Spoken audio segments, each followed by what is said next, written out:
자, 다섯 번째 파트, 오디언스 모으기입니다.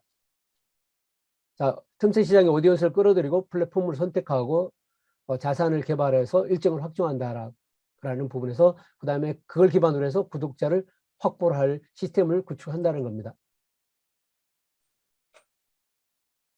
결국 콘텐츠의 성공 여부라는 건 결국 핵심은 뭐다? 이제는 측정 지표라는 건 뭐다? 다 바로 오디언스, 구독자를 확보하는 거라고 보는 거죠. 그래서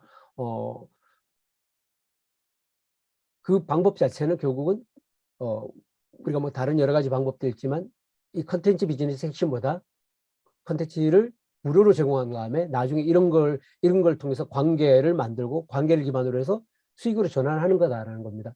그리고 그러기 위해서는 제일 먼저 해야 되는 게 뭐다? 구독자 데이터베이스를 구축하는 것들을 결국 실질적으로 처음부터 판매할 고객을 확보하기 전에 먼저다 고객 데이터베이스를 구축하는 것들이죠. 구독자를 확보하는 고객 데이터베이스를 구축하는 이런 작업들에 대한 중요성을 이야기를 하고 있습니다.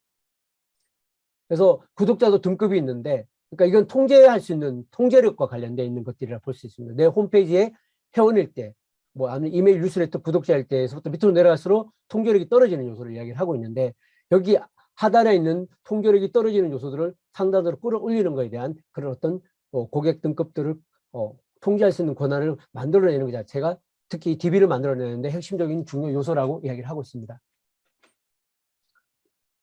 그래서 구독 옵션은 결국 사람들이 깜짝 놀랄 정도로 유용하고 유의미한 컨텐츠, 결국 구독의 성공 여부 또 핵심은 결국 컨텐츠 유용성들, 컨텐츠 가치들라고 이야기를 하고 컨텐츠가 얼마만큼 그 오디언스한테 뾰족하게 다가가느냐라는 부분이 중요한 요소로 보고 있는 것 같아요. 그래서 이메일은 여전히 이런 컨텐츠 구독자를 확보하는 부분에서 중요한 하나의 어떤 채널이 되기 때문에 이런 채널들은 일간 이메일 뉴스레터뿐만 아니라 또 내가 쓰지 않은 큐레이팅한 일간 뉴스레터를 활용할 수도 있고 뭐 주간 보고서, 월간 보고서 같은 이런 것들을 통해서 또 구독자를 확보할 수 있고 특히 이제 이메일에 구독자의 행동을 반응을 자동으로 이메일로 생성해주는 이런 건 뭐 시퀀스 이메일이라고 그러잖아요, 그죠? 이런 시퀀스 이메일을 통해서 고객들에게 자동으로 고객의 뭐 행동이나 또 그다음에 경험을 바탕으로 해서 지속적으로 메일을 이어져 나갈 수 있도록 하는 이런 메일이 되게 유효하게 활용되고 있다라는 부분입니다. 그리고 구독 전환 가능성을 높이는 거는 처음부터 너무 많은 정보를 받지 말고 이름, 메일 주소만 받아서 점점 단계별로 구독으로 끌어나가는 그런 전략들이 필요하다는 부분이고요. 그리고 무엇보다도 자체 웹사이트 그다음에 이런 부분에 홍보하는 부분이 중요하다라고 이야기를 하고 있고요. 네. 그다음에 여기서 이제 뭐 특징 있는 거는 결국 유입을 창출하는 부분에서 SEO의 중요성들을 많이 이야기를 하고 있어요. SEO 정도 인바운드 마케팅이나 SEO의 중요성을 이야기를 하고 있고요. 그래서 공략 키워드 목록을 만드는 것들이 중요하고요. 그다음에 모든 랜딩 페이지처럼 모든 페이지를 랜딩 페이지처럼 다루는 거죠. 홈페이지에 여러 가지 페이지가 있다면 그 페이지 하나하나가 랜딩 페이지처럼 다루고 그다음에 거기에 고객의 밑에 전환을 만들어낼 수 있는 CTA나 아니면 또 고객 리드를 생성할 수 있도록 하는 그런 형태로 구독을 유도하는 자체가 일상화, 모든 컨텐츠 일상화되는 게 중요하다는 걸 이야기를 하고 있습니다. 그래서 오디언스가 구독 가능성을 높이는 거 철저하게 본다. 검색 엔진 최적화에 SEO에 집중해야 된다는 것들이고요.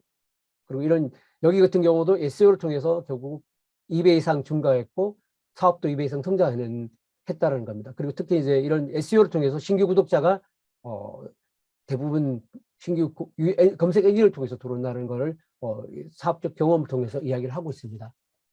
그래서 뭐 SEO에 적합한 12가지 키워드 선별 비법인데 사실 저는 이 12가지를 거의 회사에서 업무적으로 지금 일상적으로 쓰고 있거든요. 그러니까 너무 공감이 되는 것들이었습니다. 그래서 뭐 시간상 제가 이걸 자세하게 설명을 하지 않겠지만 한번 이 책에 나와 있는 SEO에 대한 12가지 키워드 선택 비결, 활용 비용에 대한 것들을 한번 주의 깊게 읽어보시면 되게 크게 도움이 되실 것 같아요.